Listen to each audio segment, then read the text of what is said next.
India Pak war ವಿಚಾರದಲ್ಲಿ ಕೈಪಡೆ ದಿನಕ್ಕೊಂದು ಎಡವಟ್ಟು ಮಾಡಿಕೊಳ್ಳುತ್ತಾ ಇದೆ. ಕೇಂದ್ರ ಸರ್ಕಾರವನ್ನ ಟೀಕಿಸೋ ಭರದಲ್ಲಿ ಟ್ವೀಟ್ ಮೇಲೆ ಟ್ವೀಟ್ ಹಾಕಿ ಡಿಲೀಟ್ ಮಾಡ್ತಾ ಇದೆ. ಪ್ರಧಾನಿ ಮೋದಿ ನಿರ್ಧಾರವನ್ನ ಪ್ರಶ್ನಿಸೋಕೆ ಹೋಗಿ ವಿವಾದಾತ್ಮಕ ಟ್ವೀಟ್ ಮಾಡಿದ ಕೈ ಸದಸ್ಯರನ್ನೇ ಕೆಪಿಸಿಸಿ ಕೆಲಸದಿಂದಲೇ ಕಿತ್ತು ಹಾಕಿದೆ.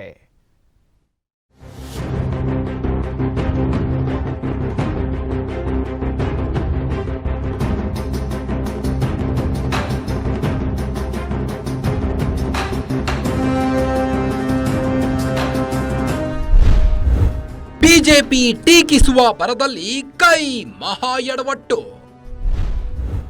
ಕಾಂಗ್ರೆಸ್ ಎಕ್ಸ್ ಪೋಸ್ಟ್ನಲ್ಲಿ ಕಾಶ್ಮೀರ್ ಮ್ಯಾಪ್ಗೆ ಕೋಕ್. ಪೋಸ್ಟ್ ಹಾಕಿದವರನ್ನ ಕೆಲಸದಿಂದಲೇ ಕಿತ್ತು ಹಾಕಿದ ಕೆಪಿಸಿಸಿ. ಎಸ್, ಇದೊಂದು ಪೋಸ್ಟ್ನ ಸರಿಯಾಗಿ ಒಮ್ಮೆ ನೋಡಿಬಿಡಿ. ಭಾರತ ದೇಶದ ಮ್ಯಾಪ್ನಲ್ಲಿರೋ ಕಾಶ್ಮೀರವನ್ನೇ ಪಾಕಿಸ್ತಾನಕ್ಕೆ ಸೇರಿಸಿಬಿಟ್ಟಿದೆ ಕಾಂಗ್ರೆಸ್. ಪ್ರಧಾನಿ ಮೋದಿಯನ್ನ ಟೀಕಿಸೋ ಭರದಲ್ಲಿ ಕೈಪಡೆ ಪದೇ ಪದೇ ಎಡವಟ್ಟು ಮಾಡಿಕೊಳ್ತಿದೆ. ಮೊನ್ನೆಯಷ್ಟೇ ಯುದ್ಧ ಬೇಡ ಶಾಂತಿ ಮುಖ್ಯ ಅಂತ ಗಾಂಧೀಜಿ ಭಾವಚಿತ್ರವಿರೋ ಪೋಸ್ಟ್ ಹಾಕಿ ಕಾಂಗ್ರೆಸ್ ಡಿಲೀಟ್ ಮಾಡಿತ್ತು. ಆದ್ರೆ ಇದೀಗ ಕಾಶ್ಮೀರವನ್ನ ಪಾಕಿಸ್ತಾನಕ್ಕೆ ಸೇರಿಸಿದ ಮ್ಯಾಪ್ ಹಾಕಿ ಮಹಾ ಎಡವಟ್ಟು ಮಾಡಿದೆ.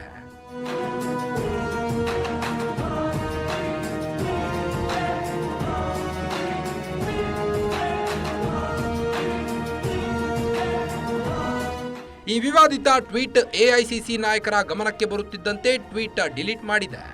ಅಲ್ಲದೆ ಹೈಕಮಾಂಡ್ ನಾಯಕರು ರಾಜ್ಯ ನಾಯಕರಿಗೆ ಕ್ಲಾಸ್ ತೆಗೆದುಕೊಂಡ ಬೆನ್ನಲ್ಲೇ DCM DK Shivakumar social media ಟೀಮ್ನ ತರಾಟೆಗೆ ತೆಗೆದುಕೊಂಡ್ರು. ಅಲ್ಲದೆ ಪೋಸ್ಟ್ ಮಾಡಿದ ಕಾಂಗ್ರೆಸ್ ಸದಸ್ಯರನ್ನೇ ಕೆಲಸದಿಂದಲೇ ಕಿತ್ತು ಹಾಕುವ ಮೂಲಕ ಡ್ಯಾಮೇಜ್ ಕಂಟ್ರೋಲ್ಗೆ ಮುಂದಾಗಿದೆ. ಸ್ಟಾಪ್ ಮಾಡಿರೋ ವಿಚಾರವಾಗಿ ಇಂದಿರಾ ಗಾಂಧಿ ಅವ್ರದ್ದೊಂದು ಭಾಷಣ ವೈರಲ್ ಆಗ್ತಾ ಇದೆ. ಕೇಂದ್ರ ಸರ್ಕಾರದ ವಿರುದ್ಧ ಟೀಕೆಗಳು ಜಾಸ್ತಿ ಆಗ್ತಾ ಇದ್ದಾವೆ. ನಾನು ಅದಕ್ಕೆ ಮಾತಾಡಲ್ಲ. ಈಗ ನಮ್ಮ ರಾಷ್ಟ್ರೀಯ ನಾಯಕರುಗಳ ವಿಚಾರ ಮಾತಾಡ್ತಾರೆ. ಸೊ ಅವರೇ ಇದ್ರ ಬಗ್ಗೆ ಪ್ರಸ್ತಾವನೆಯನ್ನು ಸಲ್ಲಿಸ್ತಾರೆ.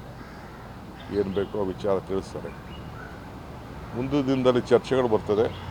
ಆ ಸಂದರ್ಭದಲ್ಲಿ ಮಾತಾಡ್ತಾರೆ. ಸರ್, ಇನ್ನೊಂದು ರಾಜ್ಯ ಕಾಂಗ್ರೆಸ್ ಟ್ವೀಟ್ ಮಾಡಿದೆ, ಅದರಲ್ಲಿ ಜಮ್ಮು ಕಾಶ್ಮೀರದ ಮ್ಯಾಪ್ ತೆಗೆದಿದೆ. ಅದೆಲ್ಲ ಸುಳ್ಳು. ನಾನು ಅದು ಯಾರೋ ಸ್ವಲ್ಪ ಸ್ಮಾಲ್ ಮಿಸ್ಟೇಕ್ ಇತ್ತು. We have removed everything. ಅದೆಲ್ಲ ಮ್ಯಾಪ್ ಗೀಪ್ ಅದೆಲ್ಲ ತೆಗಿಯೋಕ್ಕಾಗಲ್ಲ. ಯಾರೋ ಮಿಸ್ಶಿಫ್ಟ್ ಮಾಡಿದ್ದಾರೆ. ಅಲ್ಲ ಸರ್, ಪ್ರತಿ ಸರ್ತಿನೂ ನಿಮ್ಮ ಸೋಷಿಯಲ್ ಮೀಡಿಯಾದಲ್ಲಿ no I just removed everyone. ಎಲ್ಲ ಕೆಲಸ ಮಾಡಿದವರು ಎಲ್ಲ ತೆಗೆದು ಬಿಸಾಕಿವಿ. ನಾನು ಕೆಪಿಸಿಸಿ ಪೋಸ್ಟ್ ಮಾಡಿ ವಿವಾದ ಮಾಡಿಕೊಂಡ್ರೆ ಕೈ ನಾಯಕರು ಹೇಳಿಕೆಗಳನ್ನು ನೀಡುವ ವಿಚಾರದಲ್ಲೂ ವಿನೂತನವಾಗಿ ರಿಯಾಕ್ಷನ್ ನೀಡುತ್ತಿದ್ದಾರೆ. ಈ ಬಗ್ಗೆ ಸುದ್ದಿಗೋಷ್ಠಿ ನಡೆಸಿದ ಪರಿಷತ್ ಸದಸ್ಯ ಬಿಕೆ ಹರಿಪ್ರಸಾದ್, ಇಂಡಿಯಾ ವಿಚಾರದಲ್ಲಿ ಯಾವುದೇ ರಾಷ್ಟ್ರಗಳು ತಲೆ ತೂರಿಸುವಂತಿಲ್ಲ. ಇಂದಿರಾ ಗಾಂಧಿ ಏನು ಮಾಡಿದ್ರು? ಬಾಂಗ್ಲಾ ಯುದ್ಧದ ವೇಳೆ ಅಮೆರಿಕ ಅಧ್ಯಕ್ಷ ನಿಕ್ಸನ್ ತಲೆ ತೂರಿಸಿದ್ರು. ಅದಕ್ಕೆ ವಿರುದ್ಧವಾಗಿ ಇಂದಿರಾ ಯುದ್ಧ ಮಾಡಿ ಗೆದ್ದು ತೋರಿಸಲಿಲ್ಲವೇ ಎಂದು ಪ್ರಶ್ನಿಸಿದ್ದಾರೆ. ಕಾಶ್ಮೀರ ಜನ ಒಂದೇ ಅಲ್ಲ, ಇಡೀ ದೇಶದಲ್ಲಿ ಜನ ಅಸಮಾಧಾನವಾಗಿದ್ದಾರೆ. ಯಾಕಂದರೆ ನಾವು ಪಾಕಿಸ್ತಾನಿಗೆ ನಾನು ಹೋದ ವಾರದಲ್ಲೂ ಸಹ ನಾನು ಪತ್ರಿಕಾಗೋಷ್ಠಿ ಮಾಡಿದಾಗ ಹೇಳಿದೆ, ಪಾಕಿಸ್ತಾನದವರು ಮತ್ತೊಮ್ಮೆ ಇಂಡಿಯಾ ದೇಶದ ಕಡೆ ತಿರುಗಿ ನೋಡಬಾರ್ದು, ಆ ರೀತಿ ಬುದ್ಧಿ ಕಲಿಸಬೇಕು ಅಂಥೇಳಿ. ಆದರೆ ಕೇವಲ ಕಾಶ್ಮೀರ ಜಮ್ಮು ಪ್ರಶ್ನೆ ಅಲ್ಲ, ಇದು ಇಡೀ ದೇಶದ ಪ್ರಶ್ನೆ. ಇಡೀ ದೇಶದ ಭಾರತೀಯರು ಪಾಕಿಸ್ತಾನಕ್ಕೆ ಈ ಬಾರಿ ಬುದ್ಧಿ ಕಲಿಸಬೇಕು ಅಂತೇಳಿ ಕಂಕಣ ಕಟ್ಟು ನಿಂತಿದ್ರು. ಆದರೆ ಅದಕ್ಕೆ ತಣ್ಣೀರು ಎಷ್ಟಂಗಾಗಿದೆ. ಕಾರಣ ಏನು ಅಂತ ನರೇಂದ್ರ ಮೋದಿಯವರು ಹೇಳಬೇಕು. ಜೊತೆಗೆ ಇದನ್ನು ಸಂಪೂರ್ಣವಾಗಿ ಚರ್ಚೆ ಆಗಬೇಕಾದ್ರೆ ಲೋಕಸಭೆ ಮತ್ತು ರಾಜ್ಯಸಭೆಯನ್ನು ತತ್ಕ್ಷಣವೇ ಕರೆದು ಅಲ್ಲಿ ಚರ್ಚೆ ಆಗಬೇಕು ಅಂತೇಳಿ ನಾನು ಸಹ ಒತ್ತಡ ಮಾಡ್ತೇನೆ.